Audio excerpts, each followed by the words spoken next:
But listen, he didn't fight the same fight he fought the first fight. You know, the first fight he fought with confidence, like he could win. This fight he fought like he didn't have no zest, no life in him. I don't think that's true. I think the guy Emmanuel Lewis's nephew from the Crunk, they came in with Tyson Fury attacking him. That's the difference in the two fights. But the shit is, before we knew, maybe you knew as a boxer, but me as just a spectator, before the public knew that Wilder was hurt, the little dude, Emmanuel Lewis' nephew, told him, yo, he know what's up. He said, you keep tagging that nigga, he gonna go down. He know what's up. This was like 2 rounds before Wilder went down. Homeboy was like, yo, he knew, Fury's tagging this dude so hard, he gonna go down. Like, he knew it. Those are the words of Mike Tyson and Fat Joe on, and Tyson was saying that Deontay Wilder didn't fight the same from the second fight to the first. And he said that Deontay Wilder, the first fight, fought with confidence. Okay. And the second fight, he didn't fight with that same confidence. Okay, well, let me counterpunch, because Fat Joe disagreed. But first of all, I do agree he didn't fight the same. Deontay Wilder did not fight the same. He fought better.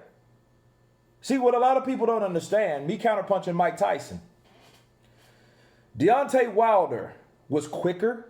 He knew what to do. He knew the punch he needed to land. He landed that punch. The right hand was there. He caught him in the very first round. He caught him from a wide distance, okay? And that's the type of punch Wilder caught Fury with was the type of punch that he wanted to hit him with. That was the money punch. That should have been the money punch, in other words. That type of punch had you like, okay, cool. I got him with that punch. I got him with that particular leverage, because he had leverage on it, because he caught that from his back foot and he came across and snuck it in, caught Fury. The only problem is Fury didn't respond like he responded in the first fight. Okay? And Fat Joe was saying no, he fought the same or whatever. No, he fought better.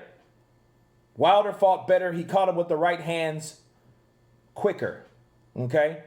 A whole lot quicker than he did the first fight. The first fight, he was stalking, missing. Okay? This fight, he was able to hit the target. The target was there. He hit the target, but the target didn't go nowhere. Okay? Now, as far as Tyson Fury, I agree with Fat Joe. Why? Because Tyson Fury attacked him. He had a new trainer. They had a new game plan. And Wilder could not deal with it because he didn't expect in a million years for Tyson Fury to fight the way he fought. And it was his downfall, and it was his corner's downfall too. Why? Because they thought the pillow punching, float like a butterfly, sting like a dragonfly, that's what I call Tyson Fury. They thought he was going to do that. Okay? They thought that Tyson Fury was going to implement the same game plan because he was so successful with it in the first fight. But it was still risky because what happened? He almost got knocked out. He got knocked down in the 12th round. He got a hit with a hard right hand. And then he went down and he was flat on his back and he was looking up at the stars, right? But then he got up and he started attacking. Why? Because it's fight or flight. And when he did say fight or flight, right? He discovered something. That's the whole difference. So he knew, I'm going to attack this big puncher. And it ain't like Wilder's a combination puncher, so he really didn't have anything to keep him off of him. So no, Wilder, he was just attacked. Where he used to stalking, he couldn't stalk because he's getting attacked, right? The defense, his defense has always been questionable. I always question his defense. No head movement, just bracing for the punches. Put your hands up, block them. That's not, you need some head movement, especially with someone like Tyson Fury coming in at 273 pounds, right? So that was the big deciding factor. Now, I do agree with Fat Joe. Like, once again, he needs to change his game plan, and he needs to be prepared when Tyson Fury comes in, and it could work. Because, see, he knows that he knows what Tyson Fury can do. The only thing is, what will Tyson Fury do in the third fight? That's the only defining factor, is because if Fury goes in there saying, you know what, I'm just going to knock this guy out, finish him off, do him like I did him in the second fight, that could be a very big mistake, okay?